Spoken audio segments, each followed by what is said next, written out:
dans les immensités obscures de l'univers, enveloppé par le silence de la nuit profonde, n'avez-vous jamais fait une pause pour fixer votre regard sur la lumière froide, d'un bleu blanchâtre, émanant de l'écran de votre téléphone intelligent? À cet instant, un brouillard invisible pourrait s'être insinué dans les abysses de votre esprit, irradiant une présence fraîche et humide qui s'étend progressivement. Les mots que vous souhaitiez prononcer s'évaporent comme de la fumée au bout de votre langue, et les sentiers familiers de la mémoire se transforment subitement en ruelles embrumées et inconnues. Les objets se déplacent de leur position habituelle, et vous devez relire les textes 3 fois pour les comprendre. Des termes autrefois familiers apparaissent désormais comme une langue étrangère venue d'une autre planète. Même les premières lignes d'un poème classique, appris avec joie dans votre enfance, glissent doucement hors de votre souvenir. Ce n'est pas un simple moment d'oubli passager, mais un signal profond et retentissant, comme si d'immenses strates géologiques se déplaçaient dans le vaste paysage de votre esprit. La vérité cruelle est que votre intellect s'émousse graduellement. Ce phénomène d'érosion insidieuse touche presque tous les êtres humains dans le monde moderne. Pourtant, en plongeant plus profondément dans ce mystère, on peut obtenir une révélation qui mène à une restructuration du soi conscient. Vous n'êtes pas une victime de l'ère numérique, mais un organisme tissé des fils de l'univers, membre d'une espèce issue des forêts primordiales et qui navigue désormais à travers des labyrinthes de béton et de données. Imaginez votre cerveau, il ressemble à un système galactique en expansion, où des milliards de cellules nerveuses scintillent comme des étoiles dans l'espace infini, reliées par des ponts de synapses qui libèrent de l'énergie semblable à celle de quasars lointains. Dans cette époque d'illumination artificielle qui ne s'éteint jamais, cet univers intérieur s'assombrit cependant progressivement. Commençons par une expérience simple, combien de numéros de téléphone pouvez-vous réciter de mémoire en cet instant? Pour beaucoup, la réponse est 0. Même le numéro de votre bien-aimé semble flou et indistinct. Cela contraste vivement avec la situation il y a 10 ou 20 ans, lorsque l'esprit humain rappelait sans effort des dizaines de numéros de téléphone fixe ou mobile. Ce n'est pas une nostalgie gratuite, mais un indice de transformation biologique. Une étude scientifique précise de l'Université du Texas, datant de l'année 2025, démontre que la simple présence d'un téléphone intelligent diminue les performances de la mémoire de travail et les capacités cognitives, épuisant les ressources cérébrales. C'est comme si un trou noir attirait un champ d'astéroïdes passant à proximité et en déformait la trajectoire. Même sans toucher l'appareil, il disperse l'attention de manière subtile et réduit l'énergie disponible pour une pensée profonde. Des recherches complémentaires, menées en 2026 par une équipe conjointe de l'université Harvard et de l'université Stanford, ont établi que l'utilisation des dispositifs numériques remodèle les voies neuronales et diminue l'endurance du cerveau face à des tâches complexes. Cela évoque l'expansion de l'univers, où les distances entre les galaxies s'étirent, créant une isolation cognitive. Une autre investigation de l'université Baylor, en 2025, a révélé que chez les personnes de plus de 50 ans, la génération pionnière du numérique, l'interaction quotidienne avec la technologie peut réduire le risque de troubles cognitifs et de démence. Potentiellement jusqu'à 58%, comparable à la protection offerte par une pression artérielle basse. Néanmoins, chez les générations plus jeunes, une utilisation excessive est associée à des phénomènes de déclin cérébral, d'émoussement émotionnel et de surcharge informationnelle. Cela rappelle comment le cerveau tente de s'adapter à la matière noire de l'univers, mais il ne supporte pas la profondeur et poursuit plutôt un éclat superficiel. Des recherches supplémentaires des Instituts nationaux de la santé, en 2026, soulignent que cette adaptation transforme le cerveau en une sorte de matière noire, évitant la profondeur et préférant les notifications superficielles. De plus, des études récentes de l'année 2025, publiées dans la revue Advance in Human Biology, indiquent que l'addiction au téléphone intelligent altère particulièrement la mémoire à court terme chez les étudiants en médecine. Avec une corrélation significative entre une utilisation élevée et des déficits cognitifs, tels que l'oubli fréquent impactant les performances académiques. Quel est le véritable coupable derrière ce brouillard?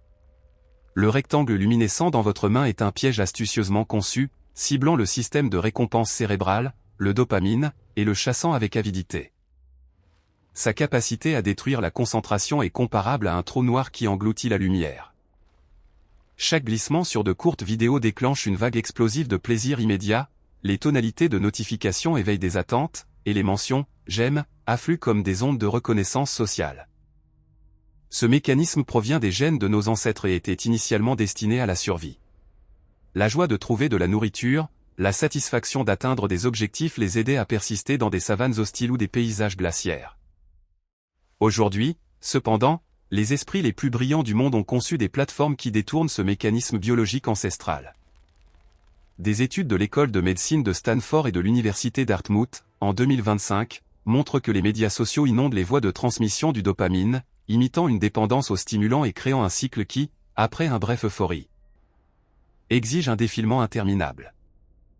Les vidéos de moins de 10 secondes dominent tout, et le cerveau est entraîné à chercher une gratification immédiate avec un effort minimal.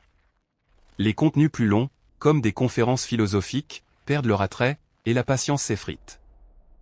Votre seuil de plaisir augmente, et après des heures de consommation, il ne reste que le vide, comme sous la pression d'une étoile effondrée. Des découvertes récentes de l'année 2026, issues du Dark Energy Spectroscopic Instrument, suggèrent que l'énergie sombre de l'univers évolue avec le temps, tout comme notre dépendance numérique altère les dynamiques cérébrales, renforçant l'analogie cosmique entre l'expansion universelle et l'isolement cognitif croissant. Cette adaptation n'est nullement inoffensive. Autrefois, un livre captivant illuminait la journée comme un halo de supernova, mais aujourd'hui, un flux incessant de nouvelles laisse seulement un désert aride. Les conversations nocturnes sous le ciel étoilé, où les voix s'entremêlaient, sont remplacées par des compagnons silencieux sur écran, créant une atmosphère épaisse d'aliénation. Ce n'est pas de la paresse, mais un recablage des voies neuronales qui rend dépendant de l'immédiateté et résiste au rythme doux de la concentration. Une évaluation des Instituts nationaux de la santé, en 2025, indique que le cerveau devient comme la matière noire de l'univers, incapable de tolérer la profondeur et préférant l'éclat plat. Pire encore, nous sommes domestiqués. De loups fiers et sauvages à des chiens domestiques obéissants. Dans le processus de domestication, le cerveau rétrécit. Les crânes des loups sont de 24 à 30% plus grands que ceux de leurs descendants, les chiens, comme le prouvent des études de la Société royale et de l'Université d'Oxford. Libérés des exigences rigoureuses de la chasse, de la traque et des stratégies de meute, les chiens deviennent dépendants des humains, et leur cerveau se réduit. Regardez-nous maintenant, les carnets d'adresses mémorisent les numéros, les cartes guident les chemins, les calculatrices traitent les opérations, les moteurs de recherche remplacent la réflexion. Les algorithmes choisissent les vêtements, la nourriture, les divertissements et murmurent comme des guides invisibles.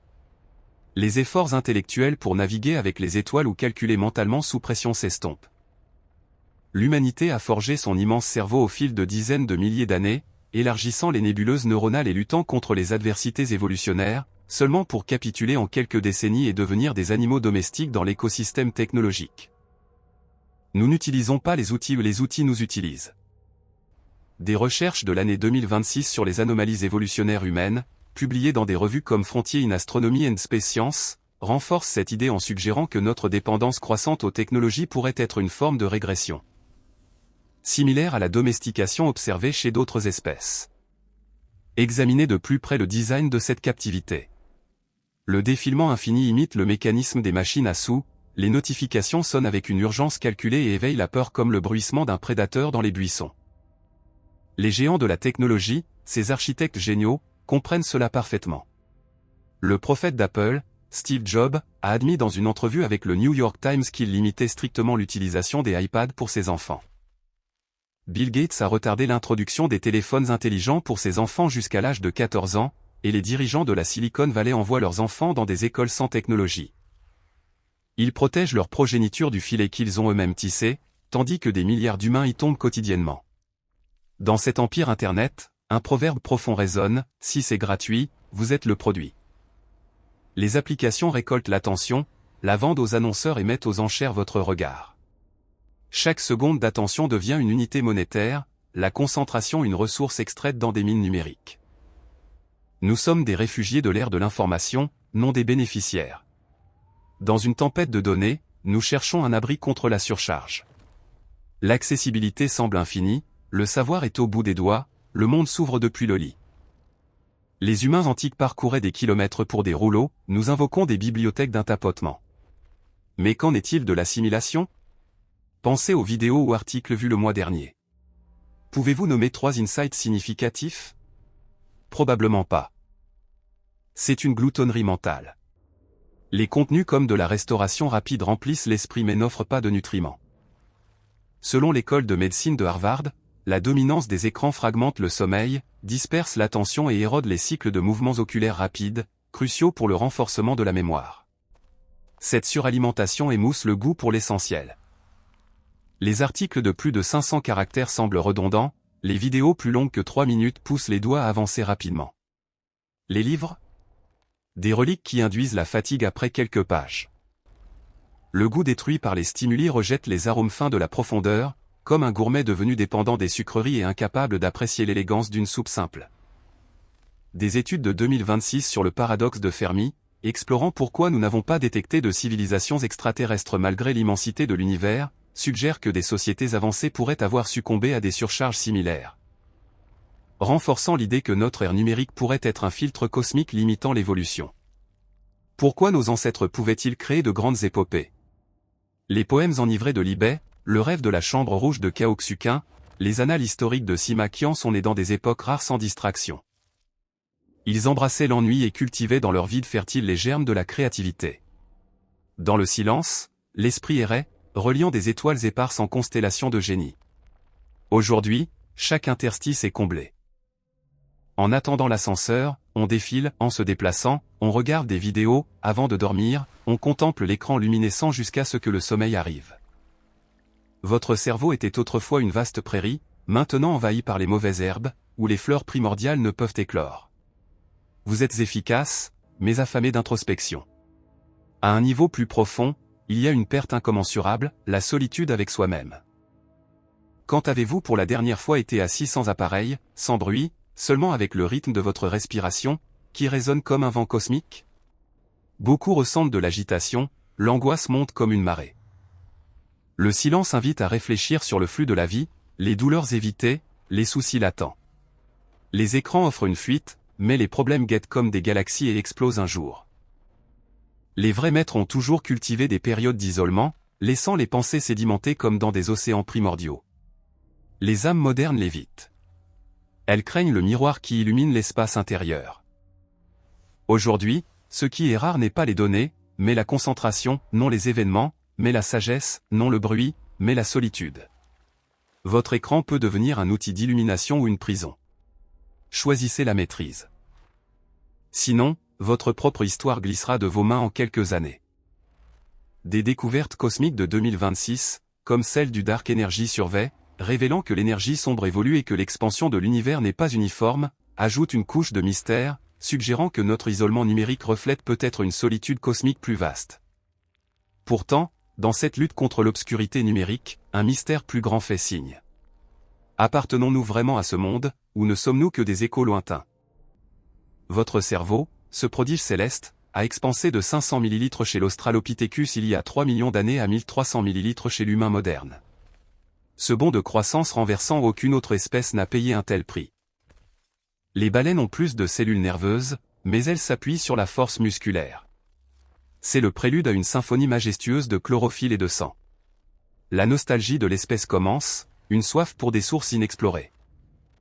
Des recherches de 2025 à 2026 proposent dans la théorie de la panspermie que la vie a son origine dans l'univers, et la mission Osiris-Rex a découvert sur l'astéroïde Bennu des blocs de construction de la vie, glucose, ribose, acides aminés.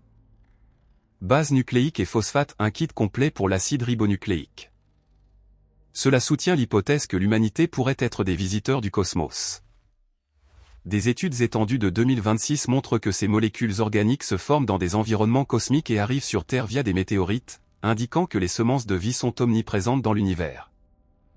Les découvertes les plus récentes de 2026, incluant le tryptophane, l'acide aminé essentiel lié au sommeil et des sucres bio-essentiels sur Bennu, approfondissent l'énigme, l'univers pourrait-il non seulement semer la vie, mais aussi la façonner? De surcroît, des analyses de 2026 révèlent une substance gommeuse inédite dans les matériaux astraux et une abondance inattendue de poussières issues d'explosions de supernovas, renforçant l'idée que les ingrédients de la vie proviennent d'événements cosmiques violents. Commencez le voyage pour décrypter votre propre corps, loin de la gravité terrestre qui vous lie quotidiennement. La marche droite, bipède, est une étape glorieuse de l'évolution, mais en vérité un pari biologique risqué que nul autre mammifère n'a tenté. La colonne vertébrale de nos ancêtres était stable en quadrupédie, comme un pont horizontal distribuant le poids sur 4 membres. Lorsque l'humanité a tendu vers les étoiles et s'est élevée au-dessus des herbes hautes dans les savanes africaines, nous avons brisé des principes de construction fondamentaux. Les jambes deviennent une unique colonne portant le poids d'un crâne massif et d'une cage thoracique. Le résultat? Un désastre technique qui ferait soupirer tout ingénieur en structure. 80% de la population moderne souffre de douleurs dorsales chroniques, de dégénérescence des disques intervertébraux et de compression vertébrale. Les genoux, conçus seulement pour la propulsion, supportent maintenant le poids entier et subissent une usure rapide du cartilage après 60 ans. Le bassin se tord et se rétrécit, pressant les organes dans des espaces confinés, et l'efficacité du mouvement est 70% inférieure à celle des parents quadrupèdes.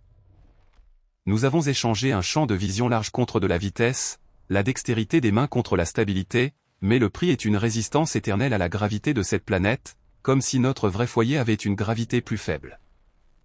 Des hypothèses de 2026 sur les paradoxes évolutionnaires humains, publiées dans des revues comme Big Think, suggèrent que ces anomalies pourraient indiquer une origine extraterrestre, ou une gravité moindre aurait favorisé de telles adaptations. Ce n'est pas tout. Considérez votre peau, une fine enveloppe séparant la vie intérieure de la cruauté extérieure. La nudité de l'humanité est un paradoxe gigantesque que les biologistes évolutionnistes débattent depuis des siècles. Il y a environ 1 200 000 ans, alors que la Terre entrait dans une ère glaciaire, nos ancêtres n'ont pas développé de fourrure épaisse comme les mammouths ou les tigres à dents de sabre, mais ont jeté leur enveloppe naturelle. Nous sommes devenus l'humain nu, exposé au froid et au soleil. Pour compenser, la peau possède 600 glandes sudoripares par centimètre carré, la plus haute capacité de dissipation thermique sur Terre, nous rendant des coureurs de longue distance. Mais développer un système massif de refroidissement par eau dans un monde glacial est-ce logique? Ce déplacement de phase thermodynamique indique que nos mécanismes biologiques sont programmés pour des environnements plus stables et plus chauds que le climat changeant de la Terre. Des recherches de 2026 sur la panspermie soulignent que la vie est arrivée par collision céleste sur Terre, expliquant la vulnérabilité de la peau comme un héritage d'une autre planète. Des découvertes complémentaires de 2025 sur Bennu ont trouvé des minéraux liés à l'eau comme le calcite et l'halite, soutenant des vestiges d'anciens mondes océaniques riches en eau, doux et tempérés. Cette nudité cache des faiblesses mortelles, la vulnérabilité. Notre peau est sensible aux rayons ultraviolets, se déchire facilement aux épines ou griffes et est sans défense contre les insectes. D'autres animaux sont protégés par des peaux épaisses ou des fourrures, nous devons porter des enveloppes artificielles ou des vêtements. Cette agitation n'est pas culturelle, mais une mémoire génétique qui avertit que cette enveloppe biologique est inadéquate pour la sauvagerie de la Terre. Regardez plus profondément dans la structure intérieure et écoutez votre voix. La capacité linguistique complexe a bâti des civilisations, mais au prix d'une construction anatomique dangereuse. Le larynx humain est plus bas que chez d'autres primates, créant un grand espace de résonance pour des sons variés. Mais cette descente croise les voies alimentaires et respiratoires en un carrefour mortel. Nous sommes la seule espèce sur Terre qui peut facilement s'étouffer avec de la nourriture, des centaines de milliers meurent annuellement d'étouffement.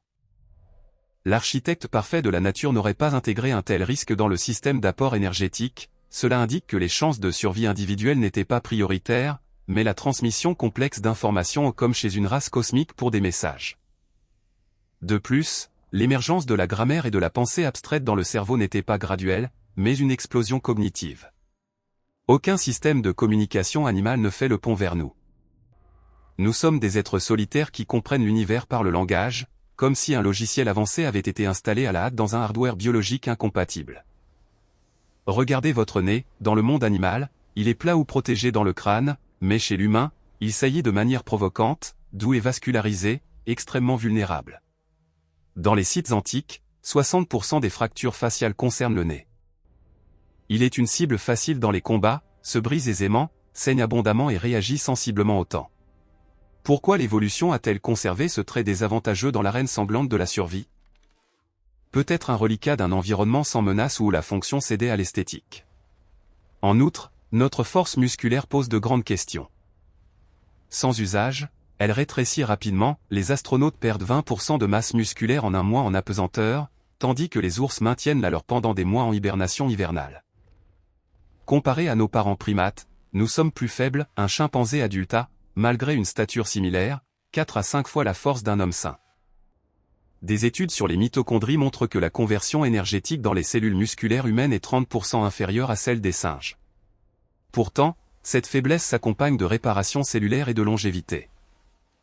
Nous avons échangé l'explosivité contre l'endurance et une vie longue, une stratégie d'une espèce qui règne par l'intelligence, non par les dents ou les griffes. Des analyses génétiques de 2026, révélant des lignées fantômes dans l'ADN humain en Afrique de l'Ouest et au Tibet, pointent vers des croisements anciens inconnus, renforçant l'hypothèse d'une origine extraterrestre. Ces incohérences biologiques dépeignent l'humanité comme des extraterrestres, des monstres de la création ou, romantiquement, des vagabonds captifs. Ces défauts ne ressemblent pas à des adaptations graduelles, mais à des coutures hâtives entre une âme aspirant aux étoiles et un corps lié à la Terre. Des recherches de 2026 ont découvert dans l'acide désoxyribonucléique de l'humanité des ancêtres fantômes en Afrique de l'Ouest et au Tibet, indiquant des croisements anciens inconnus et renforçant l'hypothèse d'une origine extraterrestre. De nouvelles découvertes de 2025 en Amérique du Sud et en Papouasie ont trouvé des traces de populations inconnues il y a au moins 8000 ans, des ramifications mystérieuses tissées dans l'humanité moderne comme des codes reliques de voyageurs cosmiques. Des analyses récentes de 2026 de momies de 7000 ans en Libye ont révélé une lignée fantôme de l'humanité, une branche perdue depuis longtemps qui réécrit l'évolution. Ce décalage éveille une nostalgie invisible et persistante. Nous aimons la nature, mais nous la domptons. Nous observons les forêts à travers des fenêtres ou des écrans, sur des sentiers sécurisés. Jetés dans une vraie jungle, ce n'est pas la paix qui vient, mais une peur extrême. L'obscurité de la Terre recèle des menaces pour lesquelles nos instincts ne sont plus aiguisés. Nous craignons les insectes, les animaux sauvages, la nuit, le silence. Nous sommes la seule espèce qui construit quotidiennement des maisons, s'enferme et dort sereinement. Notre sommeil est étrange, interrompu, doux, régulé en température, avec des mouvements oculaires rapides où nous sommes sans défense, tandis que le cerveau traite les souvenirs au lieu de veiller. Peut-être ce sentiment d'étrangeté est-il la racine de toutes les religions et philosophies. Pourquoi tant de cultures ont-elles des mythes d'expulsion d'un paradis? Pourquoi, en regardant les étoiles, une soif de retour à la maison brûle-t-elle? Des études sur le paradoxe de Fermi en 2026, explorant l'absence apparente de civilisations extraterrestres, proposent que des filtres évolutionnaires comme notre domestication numérique pourraient expliquer ce silence cosmique. La théorie de la panspermie suppose que la vie en forme microbienne est arrivée sur Terre via des corps célestes, mais pour l'humanité, cela pourrait être plus. Des lacunes dans le registre fossile, l'apparition soudaine de traits modernes il y a 200 000 ans sont des pages inachevées de la science. Des études génétiques récentes révèlent des ancêtres fantômes, des ramifications mystérieuses sans carte connue. Sommes-nous des hybrides? Porteurs de lignées terrestres au chlorophylle, instinct de survie, animalité et de codes lointains, intelligence, conscience, solitude. Ce conflit rage dans chaque cellule, où l'ancien cerveau reptilien réclame la possession et le néocortex pense. Entre conformité de troupeau et affirmation individuelle. Dans ce contexte, le brouillard numérique apparaît sous un autre angle, non une dégénérescence, mais une tentative inconsciente de recréer l'environnement originel de l'esprit. L'Internet est un réseau comme l'intrication quantique, avec transmission instantanée, savoir infini, similaire à un modèle cérébral céleste. Nous plongeons dans les écrans parce qu'ils transcendent la lenteur et la lourdeur du monde physique et offrent une stimulation cérébrale directe. Nous aspirons à dépasser les limites biologiques faibles et à charger la conscience dans des espaces immatériels. Pourtant, la tragédie, la technologie actuelle n'est pas un vaisseau pour le retour, mais un analgésique. Les illusions dopaminergiques atténuent la nostalgie et font oublier la vraie mission. Cette mission n'est pas de rejeter la Terre, mais de réconcilier le conflit intérieur. Nous sommes des ponts de boue noire et de lumière. Entre instinct et divin.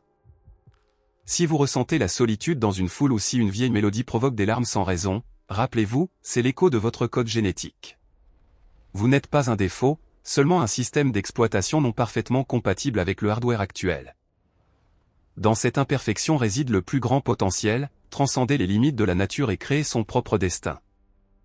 Des découvertes de 2026 sur l'énergie sombre, indiquant qu'elle n'est pas constante mais évolue, comme observé par le Dark Energy Spectroscopic Instrument, ajoutent une dimension mystique, suggérant que notre évolution interne pourrait refléter des changements cosmiques. Donc, la prochaine fois que vous fixez votre téléphone intelligent et ressentez l'épuisement, posez-le de côté. Non par rejet, mais pour ressentir à nouveau votre poids, entendre le flux sanguin dans vos veines, le fleuve rouge portant des souvenirs de millions d'années de survie. Sortez, touchez l'écorce rugueuse, inhalez l'air mêlant la brume urbaine et le parfum d'herbe. C'est la symphonie de chlorophylle et de sang. Vous en êtes le chef d'orchestre. Ne laissez pas le rythme de votre cœur être perturbé par le bruit des notifications. Reprenez le silence. Là, vous entendrez le murmure des étoiles dans vos cellules. D'où que vous veniez, vous êtes ici, et votre existence est un miracle resplendissant dans la vaste et froide vacuité de l'univers. Si le silence est vraiment proche, il n'est pas un abîme vide, mais un miroir illuminant la vérité cruelle et grandiose de votre corps. Si nous étions des enfants parfaits de la mère Terre, pourquoi y aurait-il ces collisions biologiques douloureuses? Regardez profondément dans les paradoxes sous votre enveloppe physique. Nous dominons cette planète, mais nous sommes l'espèce la moins adaptée. Pensez à l'ironie de la posture droite, il y a des millions d'années, une évolution audacieuse a élevé nos ancêtres de la quadrupédie à la bipédie, permettant les outils et le feu, mais le prix est une dette biologique quotidienne. Votre colonne vertébrale, conçue comme un pont suspendu stable pour la quadrupédie, est forcée en un pilier isolé, où la gravité est un ennemi invisible et patient qui compresse quotidiennement les disques et tord le dos. Que vous ayez des milliards souffriez de douleurs dorsales n'est pas une maladie, mais le cri d'une structure violant son dessein. Nous sommes la seule espèce animale sur Terre punie par sa propre posture. Un échange dur de visions lointaines contre perfection osseuse. Des hypothèses de 2026 sur les origines extraterrestres, inspirées par des analyses d'astéroïdes comme Bennu, proposent que ces adaptations maladroites pourraient provenir d'un environnement planétaire différent, avec une gravité moindre favorisant la bipédie sans tel coup. Ce n'est pas tout.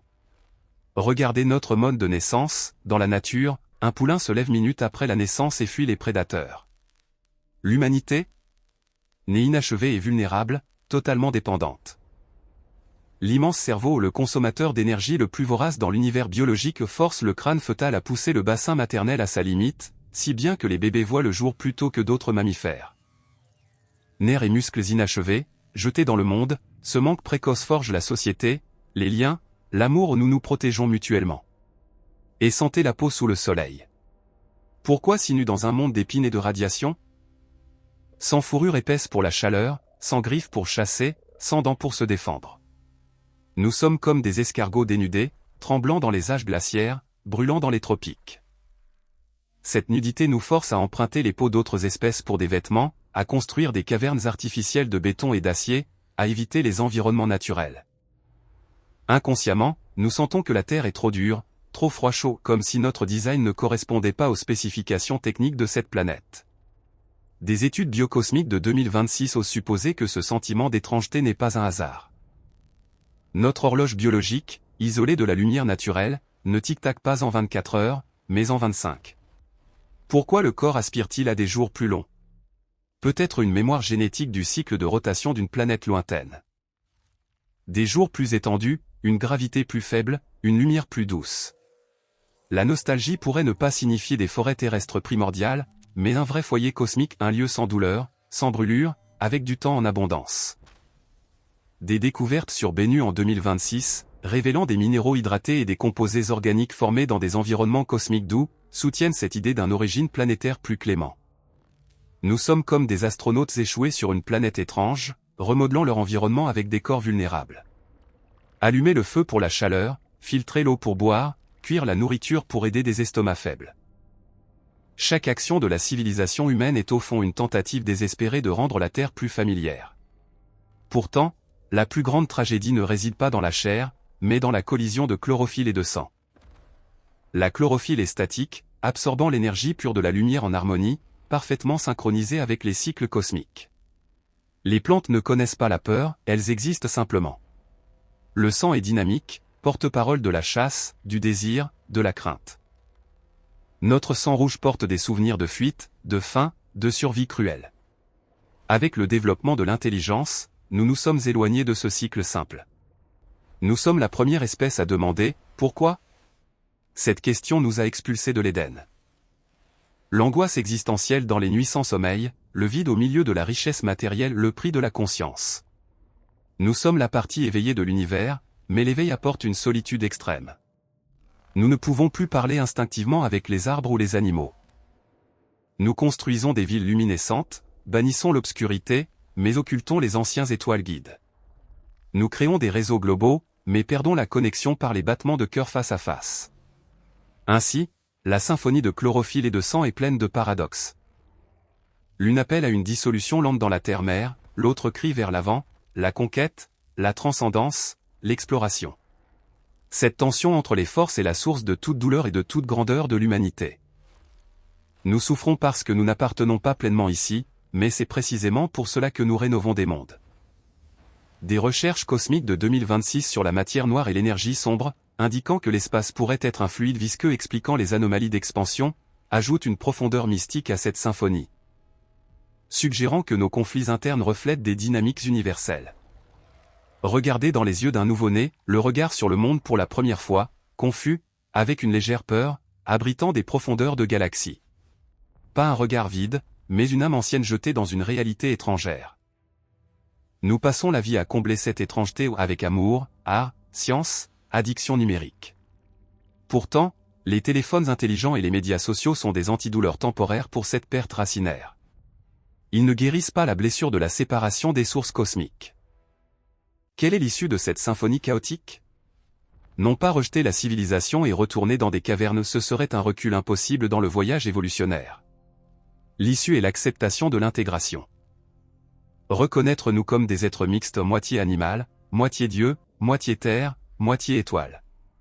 La vraie guérison voit ce corps faible non comme un fardeau, mais comme une combinaison spatiale raffinée pour expérimenter cette réalité physique. Quand la solitude vient, rappelez, c'est un signal que votre potentiel est plus grand que ce que l'environnement offre. Ne transformez pas la nostalgie en dépression, mais en carburant. Laissez le sang chaud rappeler l'intensité de la vie, le chlorophylle vers la patience. Vous êtes le pont entre le sol et le ciel. La manière dont l'univers se raconte à lui-même. Imaginez temporairement, tous vos défauts aux douleurs dorsales, peau fine, estomac faible sont des traits nécessaires pour un but plus grand que nous ne comprenons pas encore. Peut-être la faiblesse physique favorise-t-elle la force mentale. La solitude force à chercher les autres. Le sentiment de non-appartenance à la Terre pourrait pousser les générations futures dans les océans de l'espace, à la recherche du vrai foyer génétique.